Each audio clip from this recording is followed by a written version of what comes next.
الحمدللہ رب العالمین والصلاة والسلام علی سید المرسلین اما بعد۔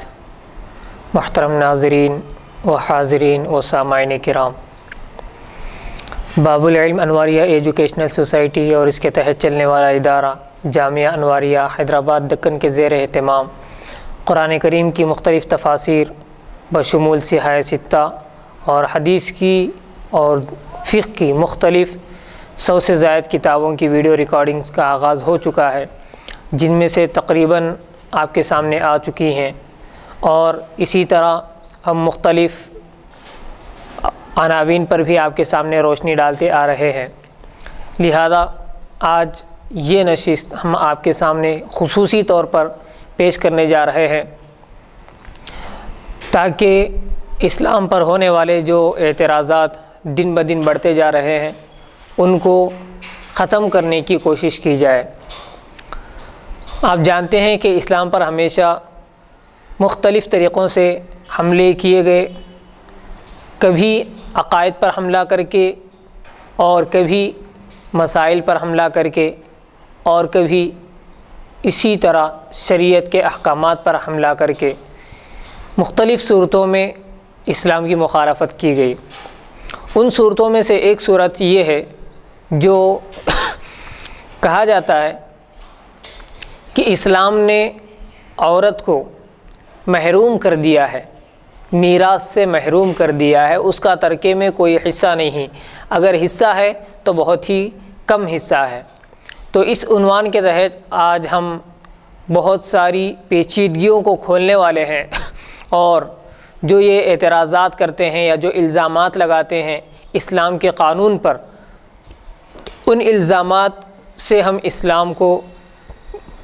بری کرنا چاہتے ہیں، کیونکہ اسلام کے اندر ایسا کچھ نہیں ہے کہ عورت کو بہت کم حصہ دیا جاتا ہے یا پھر عورت کو محروم کر دیا جاتا ہے، بلکہ اسلام میں وہ صورتیں بھی ہیں کہ جہاں پر عورت کو حصہ دیا جاتا ہے اور مرد کو محروم کر دیا جاتا ہے، وہ صورتیں بھی ہمارے پاس موجود ہیں۔ لہذا ہم آپ کے سامنے پیش کرنے جا رہے ہیں۔ اسلام ایک مکمل دستور حیات ہے، یعنی اسلام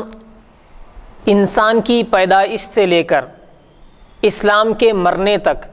جتنے حالات اس کے سامنے آتے ہیں اور جن جن حالات سے انسان کو گزرنا پڑتا ہے، ان سارے حالات کو اسلام بتاتا ہے کہ ان حالات کا کیسے سامنا کیا جائے گا اور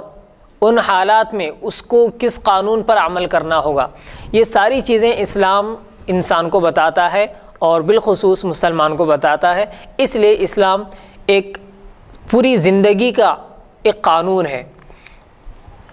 اس نے زندگی کے ہر شعبے میں مکمل رہنمائی کی ہے۔ اسلام نے زندگی کے ہر شعبے میں، چاہے وہ ازدواجی زندگی کا مسئلہ یعنی شادی شدہ زندگی کا مسئلہ ہو، یا جیسا کہ ہم نے ابھی کہا میراث کا مسئلہ ہو، یا اسی طرح بیوی کے حقوق کا مسئلہ ہو، شوہر کے حقوق کا مسئلہ ہو، یا اخلاق و عادات کا مسئلہ ہو، معاملات کا مسئلہ ہو، تجارت کا مسئلہ ہو، یا عبادات کا مسئلہ ہو، کوئی بھی شعبہ ہو، ہر شعبے میں اسلام نے انسان کی رہنمائی کی ہے۔ انسان کی پیدائش سے لے کر آخری آرام گاہ یعنی قبر تک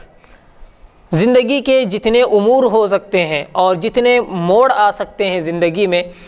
ہر موڑ پر اسلام نے اپنے پیروکاروں کی رہبری کی ہے، یعنی اسلام کے ماننے والوں کی رہبری کی ہے اور ان کے لیے ایک گائیڈ کے مانند ہے۔ اور ایسا عادلانہ یعنی انصاف پسند مذہب تو اور عدل پر جو قائم ہے، اور ایسا عادلانہ اور منصفانہ نظام پیش کیا ہے، یعنی انصاف پر مبنی اور انصاف پر بنا ہوا ایک ایسا قانون پیش کیا ہے کہ دنیا کے مفکرین یعنی بڑے بڑے دانشور،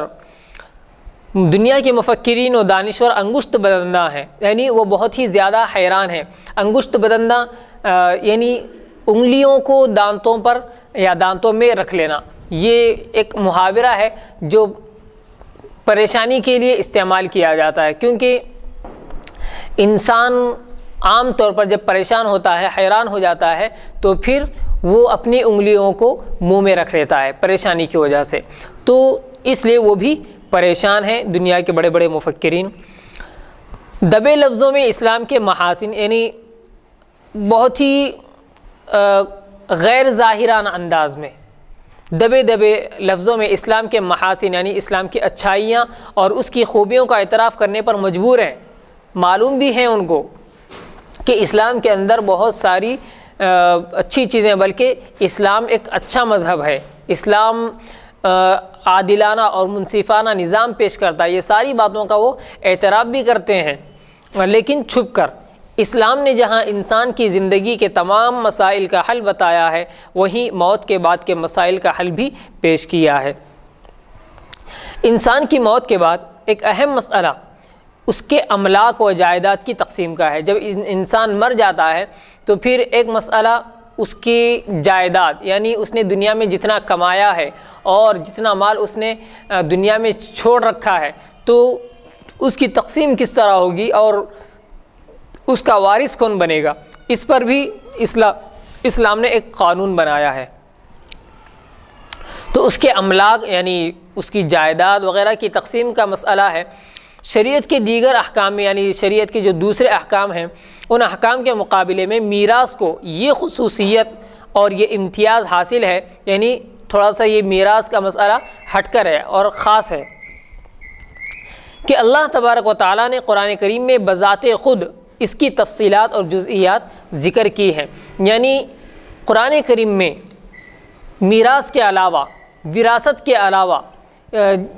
کوئی مسئلہ اتنا تفصیل کے ساتھ اور اتنی اہمیت کے ساتھ بیان نہیں کیا گیا جتنا وراثت کے مسائل کو خود اللہ رب العزت نے تفصیل کے ساتھ اور اس کے جزئیات کو بھی، یعنی اس کے جو چھوٹے چھوٹے مسائل ہو سکتے ہیں ان کو بھی اللہ رب العزت نے قرآن کریم میں بتایا ہے۔ احکام میراث جس کو قرآن میں مختلف مقامات پر جتنی تفصیل اور وضاحت کے ساتھ بیان کیا گیا ہے،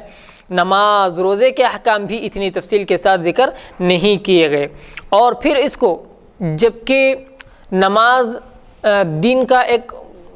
بہت ہی بڑا حصہ ہے، گویا کہ دین کے جو احکام یا جو عبادتیں ہیں وہ نماز ہی سے شروع ہوتی ہیں، لیکن نماز کو بھی اتنا تفصیل سے ذکر نہیں کیا گیا۔ روزے کے احکام بھی اتنی تفصیل کے ساتھ ذکر نہیں کیے گئے۔ پھر اس کو فریضۃ من اللہ اور حدود اللہ سے تعبیر کیا گیا، جیسا کہ اللہ رب العزت نے جب قرآن کریم میں، جیسا کہ سورہ نساء میں یوصیکم اللہ سے لے کر اللہ علیم حلیم تک جتنے احکامات بیان کیے ہیں، اور صرف یہ 2 ہی آیتیں ہیں، وہاں تک پھر اس کے بعد مختلف جگہ پر ذکر کیے گئے ہیں، لیکن یہ جو بیان کیے گئے ہیں وہاں پر اللہ رب العزت نے ایک لفظ کا استعمال کیا، فریضۃ من اللہ۔ یہ ایک لفظ، یعنی یہ جو احکامات اب آپ کے سامنے بیان کیے گئے ہیں 2 آیتوں میں، یعنی اللہ نے فرمایا کہ وہ اللہ کی جانب سے فرض کردہ ہیں، ان پر عمل کرنا بہت ہی زیادہ ضروری ہے۔ اور بعد میں پھر اللہ نے فرمایا تلک حدود اللہ، یہ اللہ کی حدیں ہیں، یہ اللہ کی ایک باؤنڈری ہے، اس سے کوئی تجاوز نہیں کر سکتا۔ اگر کوئی ان احکامات پر عمل نہیں کرے گا یا اس میں کوئی خامی پیدا کرے گا، کوئی کمی چھوڑ دے گا، کوئی کوتاہی کرے گا، تو پھر اس نے اللہ کے حدود سے تجاوز کیا اور گویا اس نے اللہ کے حکم کی نافرمانی کی۔ تو اس سے شریعت میں قانون میراث کی اہمیت کا اندازہ ہوتا ہے، فریضۃ من اللہ کے لفظ سے اور تلک حدود اللہ سے۔ آج نام نہاد اور خود ساختہ، یعنی جو اپنے آپ سے بنے ہوئے مفکرین اور دانشور ہیں، جو مغرب کی طرف سے آنے والی، یعنی یورپ کی طرف سے، جو مغرب کی طرف سے آنے والی ہر چیز کو نعمت غیر مترقبہ سمجھتے ہیں، یعنی بہت ہی اچھی نعمت سمجھتے ہیں اور ایسا سمجھتے ہیں کہ پھر وہ نعمت ان کو کبھی ملنے والی نہیں ہے، اور اس کو موضوع بحث بنانے کو، یعنی اس میراث کے مسئلے کو بحث کا موضوع بنانے کو اور اس پر ایمان بالغیب لانے کو روشن خیالی کا لازمہ سمجھتے ہیں، یعنی بیکار چیز سمجھتے ہیں کہ ایمان بالغیب لایا جائے میراث کے مسائل یا اسلام پر۔ اسلامی تعلیمات پر ہرزہ سرائیاں کرتے ہوئے نظر آتے ہیں، یعنی اسلام نے جتنے احکامات بیان کیے ہیں اور اسلام کی جو تعلیمات ہیں ان تعلیمات پر عمل کرنے کو یہ بیوقوفی سمجھتے ہیں، اور اپنی محدود اور کوتاہ عقل سے، یعنی اپنی کم عقلی کی وجہ سے، تو محدود اور کم عقل کی وجہ سے جھوٹی اور سستی شہرت حاصل کرنے کے لیے اسلام کے بعض احکام کو قابل ترمیم و تنسیخ قرار دیتے ہیں۔ یعنی عقل تو تھوڑی چھوٹی سی ہے، لیکن اس عقل سے اسلام کے قوانین کو بدلنا چاہتے ہیں، یا اسلام کے قوانین کو سرے سے ختم کر دینا چاہتے ہیں، یا اپنی کم عقلی کی وجہ سے۔ ان کا اسلام پر ایک اعتراض یہ ہے کہ اس نے صنف نازک کے ساتھ، یعنی عورتوں کے ساتھ، اس نے صنف نازک کے ساتھ ناانصافی کی ہے، یعنی ان کے ساتھ انصاف نہیں کیا، اور اس نے ایسے اصول و قوانین تشکیل دیا، یعنی اسلام نے ایسے ایسے قوانین بنائے ہیں، اور عورتوں کی میراث کے مسئلے کے متعلق ایسا قانون بنایا ہے جن سے عورتوں کی تذلیل، یعنی ان کی رسوائی، ان کی حقارت، بے عزتی، عورتوں کی تذلیل اور ان کی حق تلفی ہوتی ہے، یعنی ان کا حق مارا جاتا ہے، ان کو ان کا حق نہیں دیا جاتا۔ اور میراث کے معاملے میں اس نے عورت کا حصہ مرد کے مقابلے میں نصف رکھا ہے، یعنی اگر مثلا مرد کو 100 روپے ملتے ہیں تو عورت کو 50 روپے دیے جائیں گے۔ یہ الزام لگایا جا رہا ہے اسلام پر کہ مرد کو پورا حصہ دیا جاتا ہے اور عورت کو آدھا حصہ دیا جاتا ہے، جبکہ حقیقت یہ ہے کہ یہ اعتراض یا پروپیگنڈا، یعنی جو یہ سازش کی جا رہی ہے، جو پلان کیا جا رہا ہے، ان لوگوں کی طرف سے کیا جا رہا ہے جن کے مذہب میں عورتوں کو وراثت میں کوئی حق یا حصہ نہیں دیا جاتا۔ چلیے یہ بات مانتے ہیں، اگر مان بھی لیں کہ ہم نے، یعنی اسلام نے عورت کو آدھا حصہ دیا، نصف حصہ دیا، تو پھر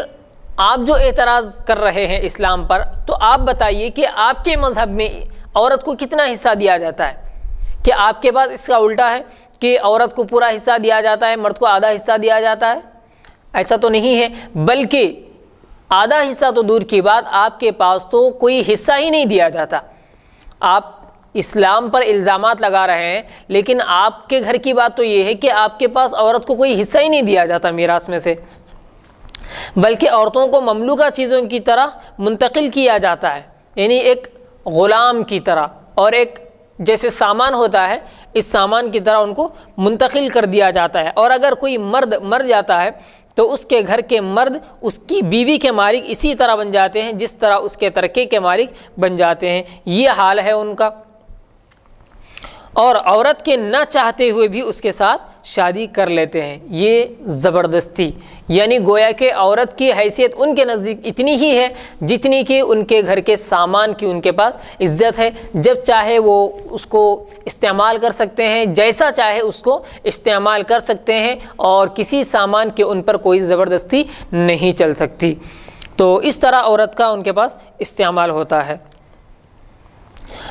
اور اسے کچھ بھی مہر نہیں دیتے ہیں، یعنی عورت سے اگر شادی بھی کرتے ہیں زبردستی اس کے نہ چاہتے ہوئے بھی، تو بھی اس کو مہر نہیں دیتے، یا اس کے مرضی کے بغیر اس کی شادی کسی اور کے ساتھ کر دی جاتی ہے اور مہر خود کھا لیتے ہیں، یا عمر بھر اس کو بیوہ رہنے پر مجبور کر دیتے ہیں، اور کبھی سوتیلا بیٹا بھی اس کے ساتھ جبری شادی کر لیتا ہے، یعنی زبردستی۔ سوتیلا بیٹا یعنی جو دوسری بیوی سے اس کا بیٹا ہے، اب یہ بیوی ہے، اس کا شوہر مر گیا، اس کے شوہر نے کسی اور سے بھی شادی کی تھی، تو اس کا جو بیٹا ہے، تو وہ بیٹا اپنی اس ماں سے، یعنی سوتیلی ماں سے بھی زبردستی شادی کر لیتا ہے، حالانکہ اسلام میں یہ سراسر حرام ہے، کیونکہ وہ اپنے باپ کی بیوی ہے تو یہ بھی حرام ہے، جیسے کہ قرآن نے کہا وَلَا تَنْكِحُوا مَا نَكَحَ آبَاؤُكُم مِّنَ النِّسَاءِ، یعنی ان عورتوں سے بھی تم شادی مت کرو، نکاح مت کرو جن عورتوں سے تمہارے باپ دادا نے شادی کی ہے، تو یہ قرآن میں تو حرام ہے۔ یہ قرآن نے اس لیے کہا تاکہ عورت کی عزت باقی رہے، عورت کی عزت پامال نہ ہو اور اس کی تذلیل یا رسوائی نہ ہو، یہ قرآن نے کہا، لیکن ان کے پاس تو سوتیلی ماں سے شادی کی جاتی ہے اور وہ بھی زبردستی، اور اس کا مالک اسی طرح بن جاتا ہے وہ بیٹا جس طرح اپنے باپ کے ترکے کا مالک بن جاتا ہے، یعنی باپ نے جو مال چھوڑا اس کا جس طرح وہ مالک بن جاتا ہے بیٹا اس کا، اسی طرح وہ اپنی اس سوتیلی ماں کا بھی وارث بن جاتا ہے، اس سے شادی کر لیتا ہے۔ لیکن دیگر مذاہب کے مقابلے میں، یعنی جتنے جو مذہب ہیں دیگر مذاہب کے مقابلے میں یہ اسلام کا امتیاز، یعنی یہ اسلام کی خصوصیت ہے، اس کی اسپیشلٹی ہے کہ اس نے عورتوں کو میراث میں مردوں کے ساتھ حصے مقرر کیے ہیں، یعنی جس طرح مردوں کو حصہ دیا جاتا ہے میراث میں سے، اسی طرح عورتوں کو بھی دیا جاتا ہے۔ چنانچہ قرآن مجید میں باضابطہ اعلان کیا گیا للرجال نصیب مما ترک الوالدان والاقربون وللنساء نصیب مما ترک الوالدان والاقربون مما قل منہ او کثر نصیبا مفروضا۔ یہ قرآن کریم میں کہا گیا، یعنی ماں باپ اور رشتہ داروں کے ترکے میں مردوں کا حصہ ہے اور ان کے ترکے میں عورتوں کا بھی حصہ ہے، خواہ تھوڑا ہو یا زیادہ، مما قل منہ او کثر، چاہے وہ حصہ کم ہو یا زیادہ ہو، نصیبا مفروضا، یہ مقررہ حصہ ہے، فرض کیا ہوا حصہ ہے۔ ایسا نہیں ہو سکتا کہ اس حصے کو ٹھکرا دیا جائے یا اس پر عمل نہ کیا جائے، تو یہ خدا کی طرف سے مقرر کیے ہوئے۔ یہ سورہ نساء کی آیت نمبر 7 ہے۔ اسی طرح قرآن کریم میں اللہ تبارک و تعالیٰ نے عورت پر ہونے والے ظلم کو روکنے کے لیے فرمایا، یا ایھا الذین آمنوا لا یحل لکم ان ترثوا النساء کرہا ولا تعضلوہن لتذہبوا ببعض ما آتیتموہن الا ان یأتین بفاحشۃ مبینہ وعاشروہن بالمعروف۔ تو اس طرح اللہ رب العزت نے قرآن کریم میں فرمایا کہ اے ایمان والو، تمہارے لیے حلال نہیں کہ زبردستی عورتوں کو ورثے میں لے لو۔ یا ایھا الذین آمنوا لا یحل لکم، اے ایمان والو تمہارے لیے حلال نہیں ہے کہ ان ترثوا النساء کرہا، کہ تم زبردستی عورتوں کے وارث بن جاؤ، یعنی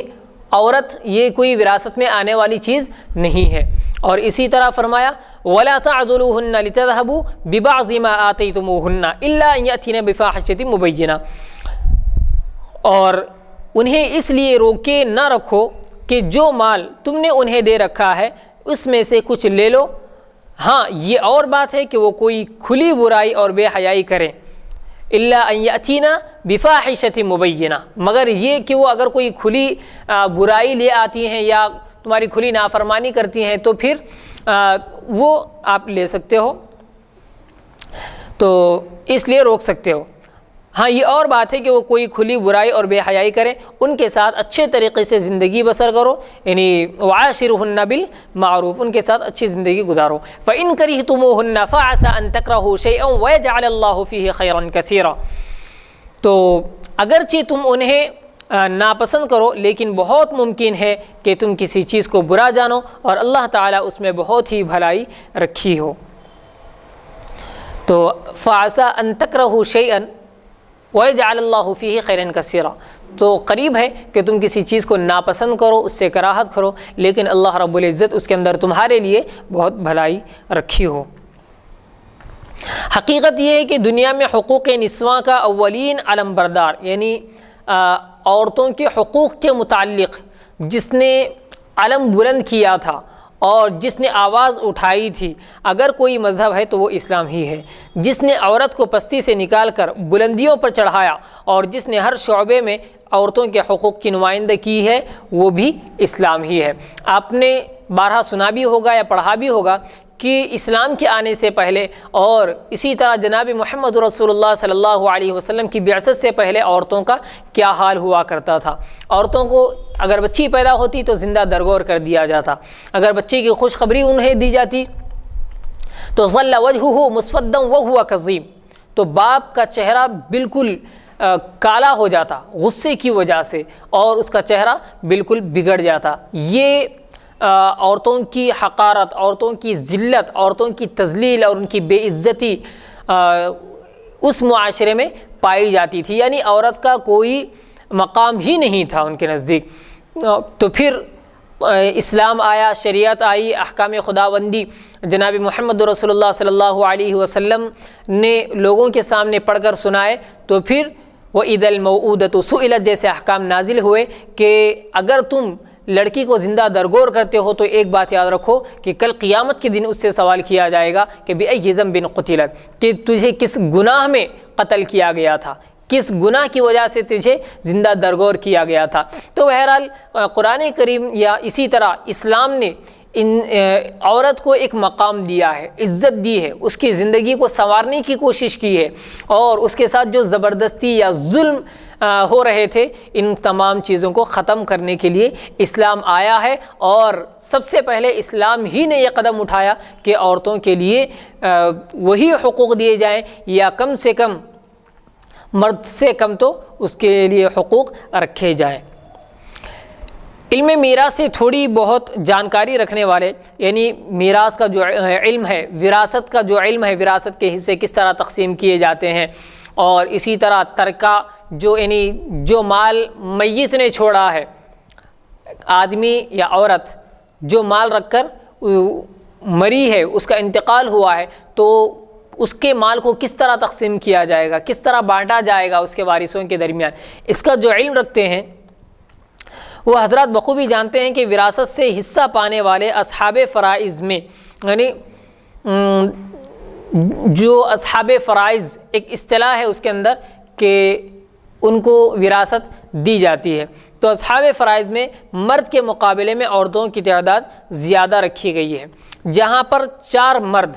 یعنی مردوں کی تعداد صرف 4 ہے۔ دیکھیے مردوں کی تعداد 4، یعنی باپ، دادا، ماں شریک بھائی، ماں شریک بھائی یعنی اخیافی بھائی۔ ماں شریک بھائی کا مطلب یہ ہے کہ ماں 2 ہیں اور ماں 1 ہے اور باپ الگ الگ ہے، تو یہ ماں شریک ہوئے۔ تو شوہر، یا چوتھی چیز، 4 مرد ہم نے بتایا، تو اس میں سے پہلی چیز ہے باپ، اور دوسرا دادا، تیسرا ماں شریک بھائی، اور چوتھا شوہر، ان کو حصہ دیا گیا ہے۔ تو وہیں 8 عورتوں کو، یعنی مردوں کی دگنا تعداد، ڈبل،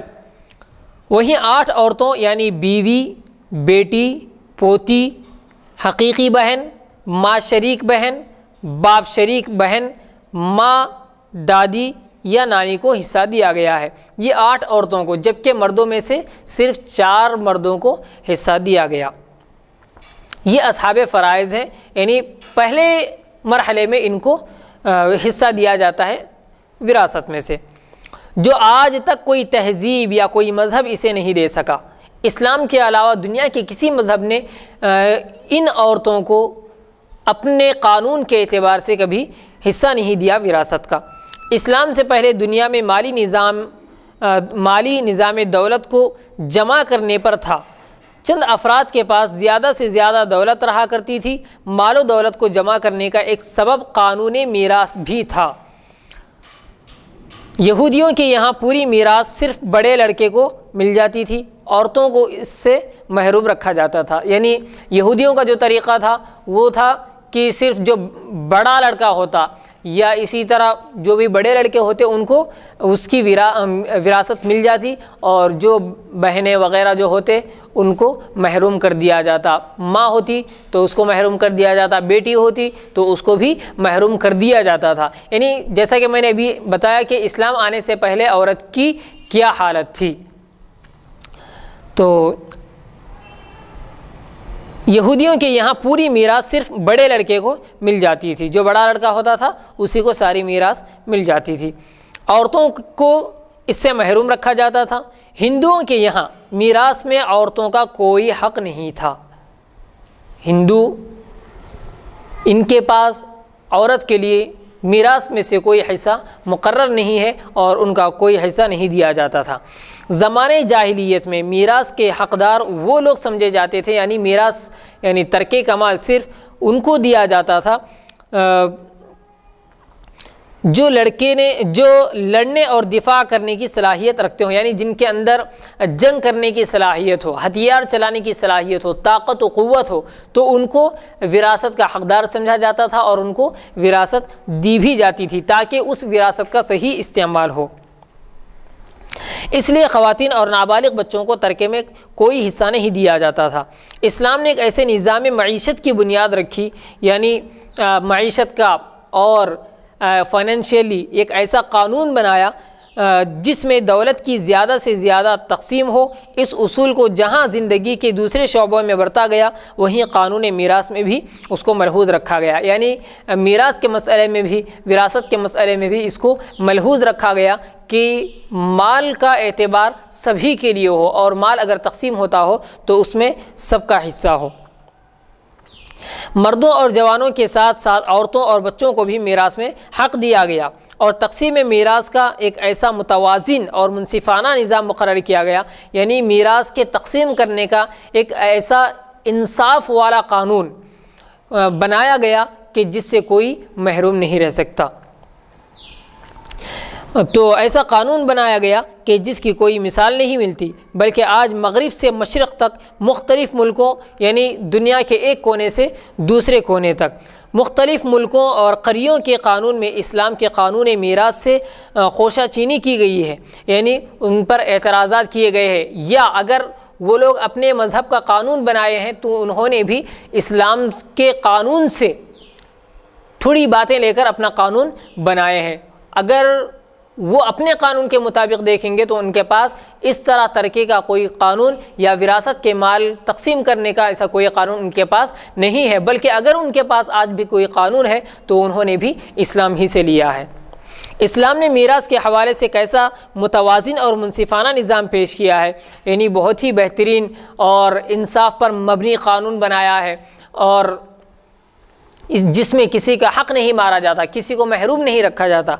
ایسا نظام بنایا ہے۔ آئیے ذیل میں اس کا مختصر ہم جائزہ لیتے ہیں۔ میراثی احکام کا مختصر جائزہ لینے پر یہ پتہ چلتا ہے کہ عورت کبھی مرد کے برابر حصہ پاتی ہے، جیسا کہ جو اعتراض کیا گیا تھا کہ مسلمانوں کے پاس یا اسلام میں عورت کو آدھا حصہ دیا جاتا ہے اور مرد کو پورا حصہ دیا جاتا ہے، تو ہم آپ کے سامنے چند وہ صورتیں بتائیں گے جہاں پر عورت بھی مرد کے برابر حصہ پاتی ہے اور اس کو مرد کے برابر حصہ ملتا ہے، یا بسا اوقات ایسا بھی ہوتا ہے کہ مرد محروم ہو جاتا ہے اور عورت کو حصہ ملتا ہے۔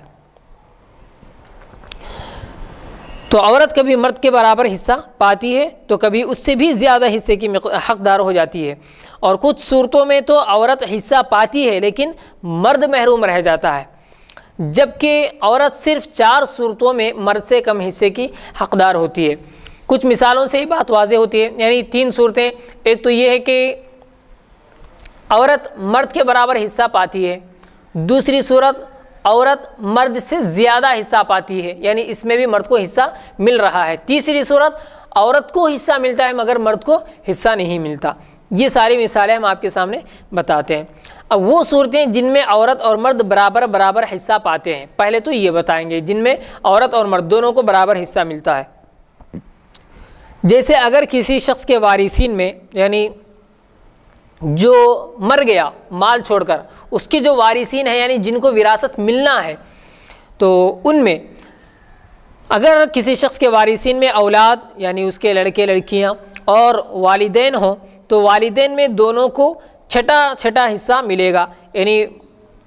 میت کے والدین اگر ہیں،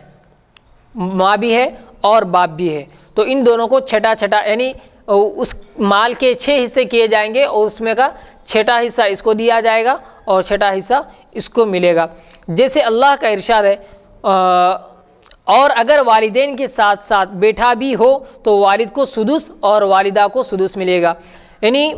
مرد کو بھی یہاں پر چھٹا حصہ مل رہا ہے اور عورت کو بھی چھٹا حصہ مل رہا ہے۔ تو یہاں پر ماں باپ اگرچہ کہ وہ دونوں میاں بیوی ہیں، لیکن بتانا یہ ہے کہ عورت کو بھی مرد کے برابر حصہ مل رہا ہے۔ اور اگر والدین کے ساتھ ساتھ بیٹا بھی ہو تو والد کو سدس اور والدہ کو سدس ملے گا، اور باقی بیٹے ہی ملے گا، یعنی باقی جو ہے وہ بیٹے کو ملے گا۔ اس صورت میں والدہ کو والد کے برابر حصہ مل رہا ہے، یعنی وَلَكُمْ نِصْفُ مَا تَرَكَ أَزْوَاجُكُمْ إِن لَّمْ يَكُن لَّهُنَّ وَلَدٌ فَإِن كَانَ لَهُنَّ وَلَدٌ فَلَكُمُ الرُّبُعُ۔ یہ جو تفصیل ہے قرآن کریم میں، اس میں مِنْهُمَا السدس کا لفظ جو استعمال کیا گیا ہے، تو وہ یعنی مرد کو بھی چھٹا حصہ مل رہا ہے اور عورت کو بھی چھٹا حصہ مل رہا ہے۔ کلالے کی صورت میں، کلالہ یعنی ایک شخص مر گیا اور نہ اس کی اولاد ہے، نہ کوئی اس کے ماں باپ ہیں، یعنی نہ اس کے اصولی رشتہ دار ہیں جیسے ماں باپ، نانا نانی یا دادا دادی، یہ اصولی رشتے بھی اس کے نہیں ہیں، یا فروعی جیسے بیٹا بیٹی، پوتا پوتی، نواسا نواسی، یہ بھی اس کے رشتہ دار نہیں ہے، تو اس کو کہا جاتا ہے کلالے کی صورت۔ اس کے بھائی بہن ہیں لیکن ماں باپ نہیں ہیں، یا بیٹا بیٹی وغیرہ اس کے اوپر کے رشتہ دار نہیں ہیں یا اس کے نیچے کے رشتہ دار نہیں ہیں۔ تو کلالے کی صورت میں اخیافی یعنی ماں کی جانب سے، جیسے بتایا میں نے کہ اخیافی بھائی بہن ان کو کہا جاتا ہے جو ماں شریک ہو، باپ دونوں کا الگ الگ ہو لیکن ماں دونوں کی ایک ہو۔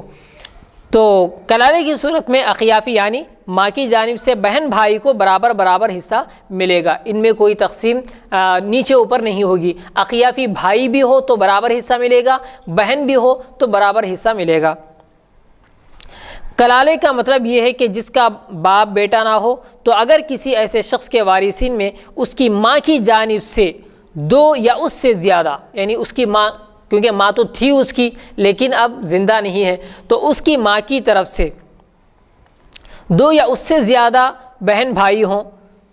تو انہیں ثلث حصہ ملے گا، جیسے ماموں وغیرہ۔ تو زیادہ بہن بھائی ہوں تو انہیں ثلث حصہ ملے گا، یعنی تیسرا حصہ ملے گا۔ مال کے 3 حصے کیے جائیں گے، اس کا تیسرا حصہ ان کو ملے گا۔ اب اس کے وہ کیا کہتے ہیں، ماں باپ بھی نہیں ہیں، اس کے ماں باپ بھی نہیں ہے جی، لیکن ماں ایک ہی ہے جی، اس کی سونتیلی اولاد بھی ہے اور جی، اس کی بھی وہ ماں ہے جی، باپ کی طرف سے وہ اولاد نہیں ہے جی، لیکن اب جو اس کی جو سونتیلی ماں ہے اس سے جو ان کے بچے ہیں جی، اگر یہ اخیافی، جی اخیافی بولے نا جی، تو اب یہ اخیافی جو بھائی بہن ہیں جی، تو رہتے ہوئے پھر ماموں کو کیوں دیا جائے گا؟ یہ صورت اوپر بتا دی گئی کہ دونوں کو برابر برابر مل جائے گا، اخیافی بھائی بہن ہے تو ان کو برابر مل جائے گا۔ اب یہ کلالے کی صورت ہے، یہ کلالے کی صورت، تو دو یا اس سے زیادہ بہن بھائی ہوں تو انہیں ثلث حصہ ملے گا، یعنی تیسرا حصہ ملے گا، جس میں مرد اور عورت سب برابر شریک رہیں گے۔ جیسا قرآن کی آیت ہے وَإِن كَانَ رَجُلٌ يُورَثُ كَلَالَةً أَوِ امْرَأَةٌ وَلَهُ أَخٌ أَوْ أُخْتٌ، یعنی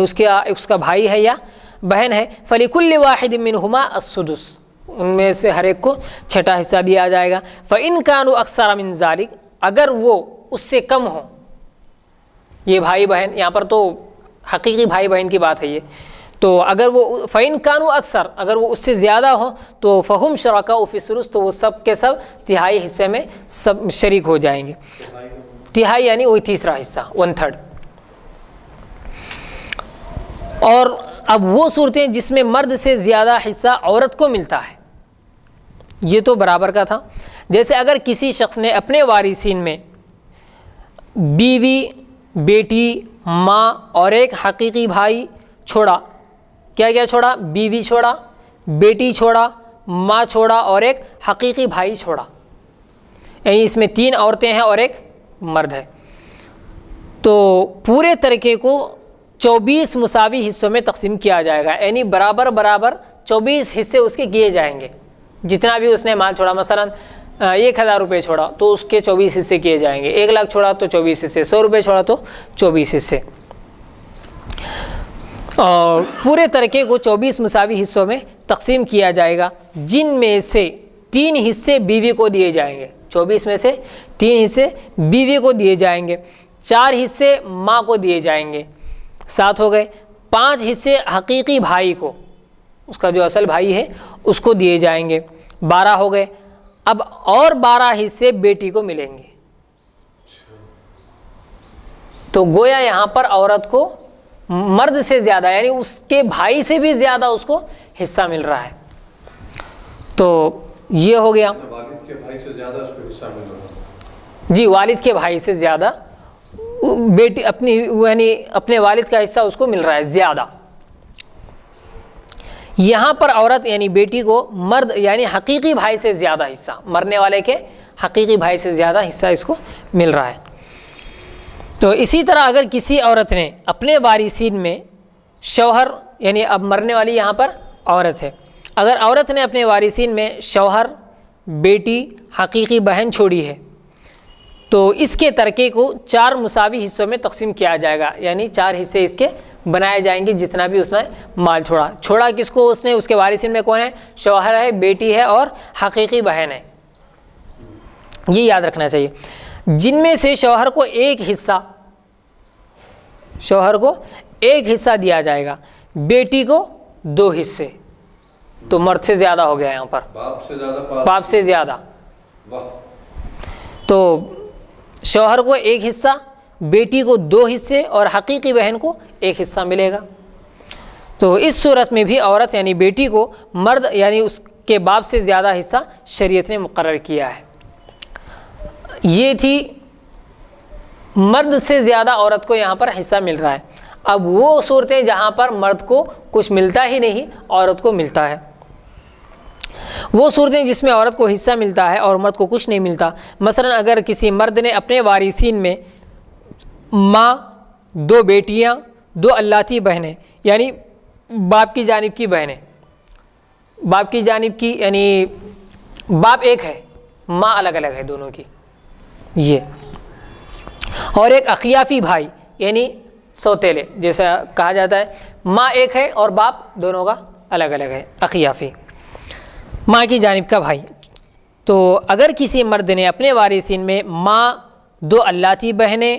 2 بیٹیاں، 2 اللاتی بہنیں اور ایک اقیافی بھائی چھوڑا ہے تو اس کا ترکہ 12 مساوی حصوں میں تقسیم ہوگا، یعنی اس کو 12 حصے بنا دیے جائیں گے، جن میں ماں کو 2 حصے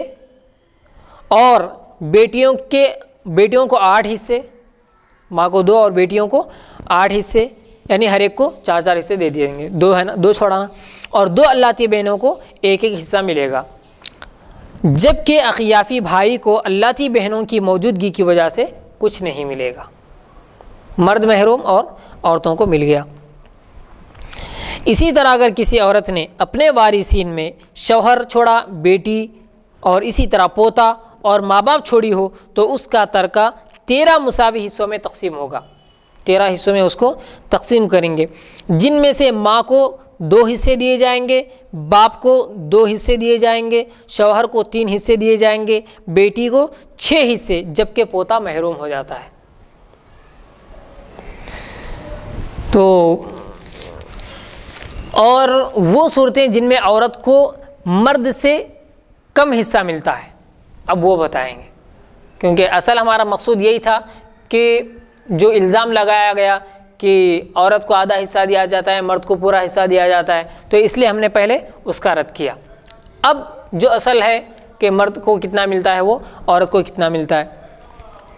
وہ صورتیں جن میں عورت کو مرد سے کم حصہ ملتا ہے، جیسے اگر کسی کے مرد یا عورت کے وارثین میں، مرنے والا چاہے مرد ہو یا عورت ہو، یہ وارثین میں بیٹا اور بیٹی ہو تو مرد کو عورت کے مقابلے میں دگنا حصہ ملتا ہے، جیسے کہ قرآن نے کہا للذکر مثل حظ الانثیین، مرد کے لیے 2 عورتوں کا حصہ ملے گا، یعنی ڈبل، جیسے اللہ کا ارشاد ہے یوصیکم اللہ فی اولادکم للذکر مثل حظ الانثیین، اللہ وصیت کرتا ہے یعنی تاکید کرتا ہے، تاکید کے ساتھ یہ بات بتاتا ہے، اللہ کو تمہاری اولاد کے بارے میں، اللہ تم کو تمہاری اولاد کے بارے میں حکم دیتا ہے کہ مذکر یعنی مرد کے لیے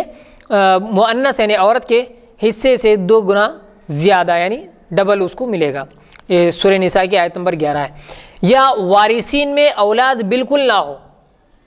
اس کے بیٹا بیٹی کوئی ہے ہی نہیں، بلکہ بہن اور بھائی ہوں تو مرد کو عورت کے حصے سے دوگنا حصہ ملے گا، جیسے اللہ کا ارشاد ہے فَإِن كَانُوا إِخْوَةً رِجَالًا وَنِسَاءً فَلِلذَّكَرِ مِثْلُ حَظِّ الْأُنثَيَيْنِ،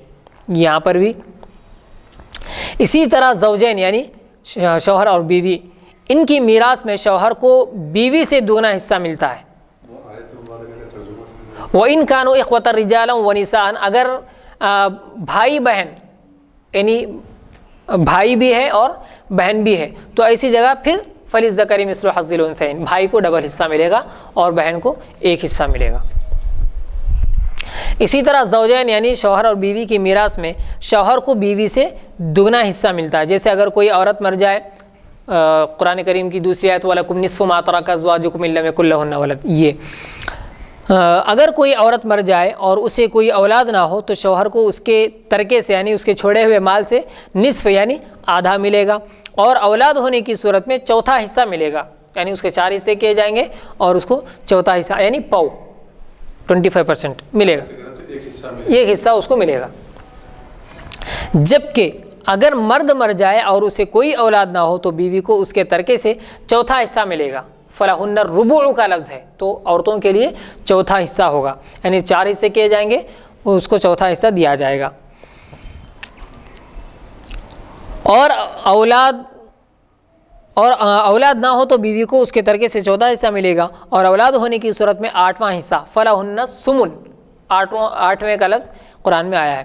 8واں حصہ ملے گا۔ جیسے اللہ کا ارشاد ہے وَلَكُمْ نِصْفُ مَا تَرَكَ أَزْوَاجُكُمْ إِن لَّمْ يَكُن لَّهُنَّ وَلَدٌ، اور تمہارے لیے اس مال کا آدھا ہے جو تمہارے شوہروں نے چھوڑا،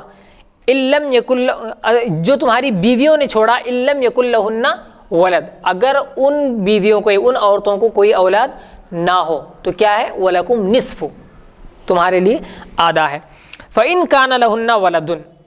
اگر ان عورتوں کی کوئی اولاد ہے، کوئی لڑکا ہے تو فَلَكُمُ الرُّبُعُ، تو تمہارے لیے چوتھائی ہے، یعنی اگر اس کی